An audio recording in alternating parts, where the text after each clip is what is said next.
কিয়ামত কিয়ামত দিবসের বর্ণনা, কিয়ামতের সময় কি কি ঘটবে, কি কি হবে, সেই বিষয়ে কোরআনের কিছু গুরুত্বপূর্ণ আয়াত তুলে ধরছে। আশা রাখি ভালো লাগবে এবং সঠিক তথ্যগুলো জানতে পারবেন, কারণ আমি হুবহু কোরআন থেকে আয়াতগুলো বলি আর কি। আল্লাহ বলেন, সেদিন কোনো মানুষকে কিংবা জিনকে তার অপরাধ সম্বন্ধে জিজ্ঞাসা করা হবে না। সূরা আর রহমান আয়াত নম্বর 39। অপরাধীদের পরিচয় পাওয়া যাবে তাদের চেহারা হতে, ওদের কেশ আগ্র ধরে টেনে নিয়ে যাওয়া হবে। সূরা আর রহমান আয়াত নম্বর 41। কোরআনের কথা, কিন্তু এটা ডিলিট করার কোনো সুযোগ নেই। এরপর আসেন, উত্তম কাজের জন্য উত্তম পুরস্কার ব্যতীত কি হতে পারে। সূরা আর রহমান আয়াত নম্বর 60, তাই না? তো জান্নাত কাদের জন্য? যারা সৎকর্মশীল তাদের জন্য, যারা সৃষ্টিকর্তায় বিশ্বাস করে এবং সৎ কাজ করে। এখন আপনি যদি সৎ লোক খুঁজতে যান, তাহলে প্রথমে যাইতে হবে আপনার জাপানে। জাপানিরা দুর্নীতি জিনিস বুঝে না। শুধু জাপান না, Japan, Thailand, Hong Kong, Bangkok, Korea, এই সমস্ত অঞ্চলের মানুষরা যথেষ্ট সৎ, এবং দেখবে যে তাদের মধ্যে বিশৃঙ্খলা কম। তার বাস্তব প্রমাণ হচ্ছে যে চীন একটা বিশাল সাম্রাজ্য, কিন্তু তারা তাদের অখণ্ডকে ধরে রাখছে কীভাবে? তাদের এই যে অখণ্ডতা, তাদের যে বিশাল মানচিত্র, এটা তারা ধরে রাখছে কীভাবে? তাদের মধ্যে ভ্রাতৃত্ববোধ, সহমর্মিতা, হৃদ্যতা, তাই না, সবই আছে, যথেষ্ট পরিমাণে আছে, যা আমাদের মধ্যে নাই। বোঝা গেছে বিষয়টা? এটাই। তাহলে সেই কিয়ামতের দিন কী হবে? অপরাধীদের পরিচয় পাওয়া যাবে তাদের চেহারা হতে, তাদের কেশাগ্র এবং পা ধরে টেনে নেওয়া হবে। খাসি জবাই দেখছেন? খাসি জবাই দেয়। খাসি জবাই দেওয়ার সময় 2 হাত আর 2 পা, 4 হাত পা ভালো করে চিপে ধরে তারপরে জবাই দেয়। ঠিক ওরকমটি হাত পা ধরে টেনে নিয়ে যাওয়া হবে নরকের দিকে আর কি। আল্লাহ বলেন যে উত্তম কাজের জন্য উত্তম পুরস্কার ব্যতীত আর কি হতে পারে, তাই না? এটা হচ্ছে সূক্ষ্ম বিচারকের কথা। ভালো কাজের ভালো ফল আর মন্দ কাজের মন্দ ফল, তাই না? এটা হচ্ছে একজন মানে সঠিক বিচারকের কথা। সেই কথাই কিন্তু আছে কোরআনে, খুবই সুন্দর কথা। কিন্তু এখানে এটাকে আবার একটু ঘোরানো হয় কি, যে আপনি যত পাপ করেন কোনো সমস্যা নাই, খালি একবার কলেমা পড়লেই জান্নাত, যেটা কোরআনে নাই। যে কথা কোরআনে নাই সেখানে এ ধরনের ধোঁকাবাজিমূলক কথাবার্তা ঢুকিয়ে দেওয়া হয়েছে। ফলে মানুষের মধ্যে অপরাধ প্রবণতা বেড়ে গেছে, তারা সহজেই অন্যায় কাজ করতে উৎসাহ বোধ করে। ওই যে ক্ষমা হয়ে যাবে।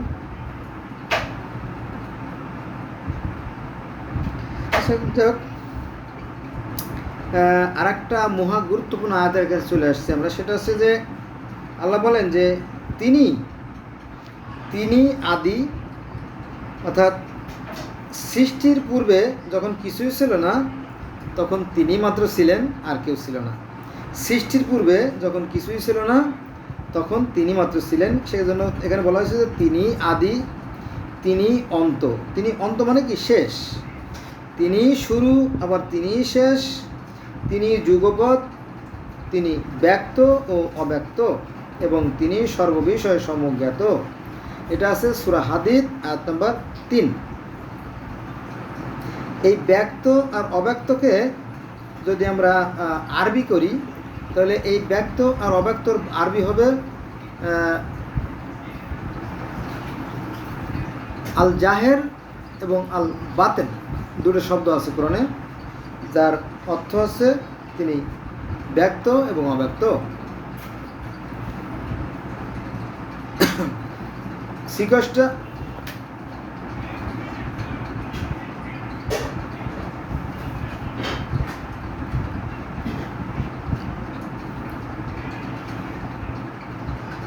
অর্থাৎ সৃষ্টিকর্তা প্রকাশ্য আছেন আবার তিনি গোপনেও আছেন, সেই কথা বলা হয়েছে।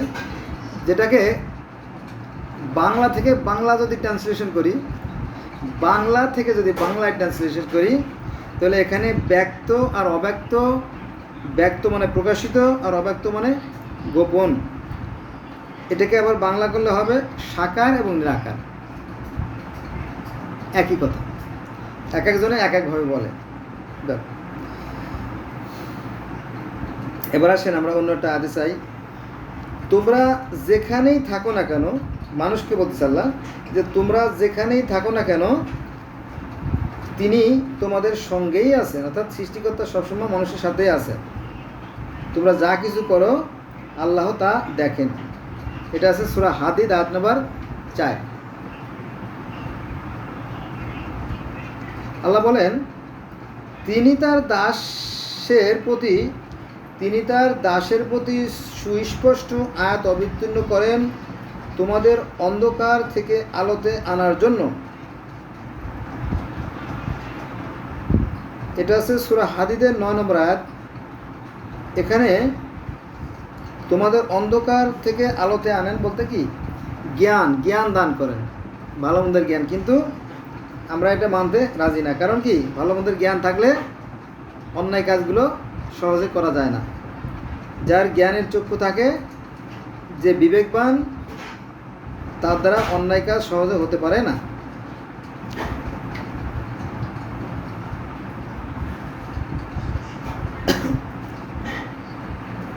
এবার আসেন অন্য একটা আয়াতে, তিনি তোমাদের জ্যোতি দিবেন যা দিয়ে তোমরা চলবে।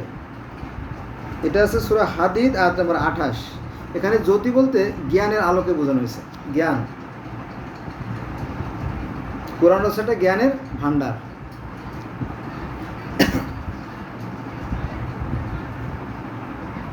এবার আসেন আর একটা আয়াতে যাই। এদের অন্তরে আল্লাহ সুদৃঢ় করেছেন বিশ্বাস এবং নিজ জ্যোতি দ্বারা, তাদের শক্তিশালী করেছেন, এরাই আল্লাহর দল। জেনে রাখো আল্লাহর দলই সফল কাম হবে। এটা হচ্ছে সূরা মুজাদালাহ আয়াত নম্বর 22। আল্লাহর সাথে কারোর কিন্তু তুলনা হয় না, তার সমকক্ষ কেউ নাই, কিন্তু এখানে বলা হয়েছে আল্লাহর দল। এটা আমি ঠিক বুঝতে পারলাম না বিষয়টা আর কি। আল্লাহর আবার দল হয় কিনা জানি না। তিনি তো এক এবং অদ্বিতীয় আল্লাহ, তার সমকক্ষ কেউ নাই, তার সাথে কারো তুলনা চলে না। আমি এটা জানতাম, কিন্তু এখানে আমার কাছে একটু খটকা লেগে গেল যে আল্লাহর দল কি হয়। এটা আছে সূরা মুজাদালাহ আয়াত নম্বর 22। তবে আমি ইসলাম ধর্মের অন্যান্য গ্রন্থ, যেমন শিয়াদের গ্রন্থ, তারপরে অন্যান্যদের গ্রন্থ দেখছি যে সেখানে সালমান ফার্সিকে বলা হয় স্বয়ং আল্লাহ, নবী মুহাম্মদ সাল্লাল্লাহু আলাইহি ওয়াসাল্লামকে বলা হয় স্বয়ং আল্লাহ, এবং হযরত আলীকেও বলা হয় স্বয়ং আল্লাহ। এভাবে কেউ কেউ সংজ্ঞায়িত করেন বা আখ্যায়িত করেন আর কি। প্রকৃত সত্য বলাটা বেশ মুশকিল, কারণ এই ধর্ম নিয়ে আছে অনেক ধরনের দ্বিধাদ্বন্দ্ব, সংঘাত, মতানৈক্য, মানে বিভেদ।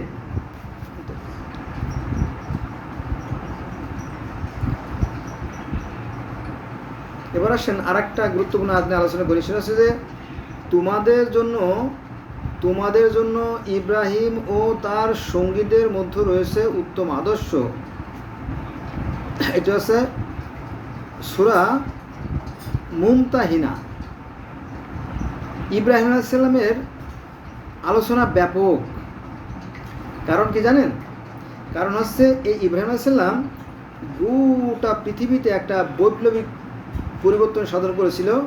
কারণ তিনি ছিলেন পুরা পৃথিবীর একজন বাদশাহ সুলাইমান, ইব্রাহিম, হযরত ইব্রাহিম আলাইহিস সালাম। তো এই ইব্রাহিম আলাইহিস সালামই পৃথিবীতে সর্বপ্রথম একেশ্বরবাদ, অর্থাৎ সেই নিরাকার সৃষ্টিকর্তার কথা বলেন। দেখো মানুষেরা, এই মূর্তির কোনো ক্ষমতা নাই। ওনার চিন্তা চেতনা ছিল উন্নত মানের, অনেক ঊর্ধ্বের। যেমন একটু উদাহরণ দেয়, সেটা হচ্ছে যে আমরা একসময় পায়ে হেঁটে চলতাম, খালি পায়ে চলতাম, তারপরে খড়ম পরতাম, তাই না? এরপরে চলে আসলো গরুর গাড়ি, তারপরে সাইকেল, ভ্যান, তারপরে আসলো ইঞ্জিন চালিত গাড়ি, তারপরে আসলো বিমান। এভাবে ধাপে ধাপে ধাপে ধাপে যেমন বিজ্ঞানের উন্নতি ও অগ্রগতি সাধিত হয়েছে, ঠিক ধর্মের বেলাও ওরকমটি পরিবর্তন হয়েছে। তো এই ইব্রাহিম আলাইহিস সালাম ছিল অত্যন্ত মেধাবী এবং বিচক্ষণ শিক্ষিত লোক। তো উনি বলল, দেখো মানুষেরা, এই যে চন্দ্র, সূর্য, পৃথিবী, আকাশ, ঋতু পরিবর্তন, জোয়ার ভাটা যেগুলো ঘটতেছে, এই সুশৃঙ্খল ও সুনিয়ন্ত্রণের ভিতরে একটা কেন্দ্রীয় শক্তি কাজ করছে। তিনি হচ্ছে আমাদের সৃষ্টিকর্তা, তিনি হচ্ছে আল্লাহ। তো সেখান থেকে এই পৃথিবীতে এক বড় ধরনের পরিবর্তন সাধিত হলো। ফলে ইহুদিদের আব্রাহাম, খ্রিস্টানদের আব্রাহাম আর মুসলমানদের ইব্রাহিম, এই যে তিন ব্যক্তি, এটা মূলত এক এবং অভিন্ন। ফলে এই ইহুদি ধর্ম ও খ্রিস্টান ধর্ম ও ইসলাম ধর্ম, এই তিনটে ধর্মকে বলা হয় আব্রাহামিক রিলিজিয়ন। বোঝা গেছে সেটা? এটা। আর সনাতন ধর্মেও এই ইব্রাহিমকেই প্রহ্লাদ মহাজন বলা হয়, কারণ এই প্রহ্লাদ মহাজন ছিল হিরণ্যকশিপুর পুত্র। সে দিবারাত্র সেই নিরাকার সৃষ্টিকথাই বলতেন। কিন্তু সমস্যা যেটা, সেটা হচ্ছে যে আমরা ধার্মিকতার অহংকারের কারণে, হিংসা, বিদ্বেষ ও ঘৃণার কারণে অন্য ধর্মগুলো আমরা জানি না বা কোরআনের সাথে মিলেই দেখি না।